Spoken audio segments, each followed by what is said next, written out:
balak nga naguluhan, pandemya. Tungod sa gisagubang tang krisis karon, daghan gyud ang naglisod.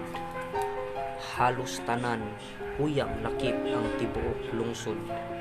Hapit wala nay makaon ug ang atong tiyan wala nay sulod.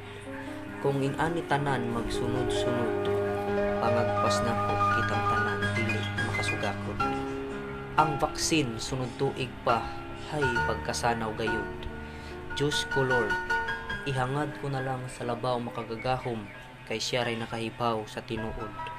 Pero bisag inana man ang sitwasyon, mapasalamaton gihapon ko bisag nahisugamak. Kay sa usa ka adlaw makakaon og kapito ug walay tagak-tagak. Pamainit, merienda, pamahaw, paniudto, merienda, panihapon ug midnight snack. Ug sa katapusan kong mensahe, amping kanunay mga agaw.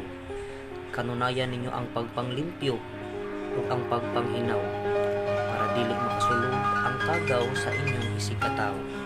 Kung mahimo, ihilamos ang sunrok ug muryatik aron sigurado gyud para mahigmata pud kas kamatuoran nga dili jud ay ikaw iyang gusto.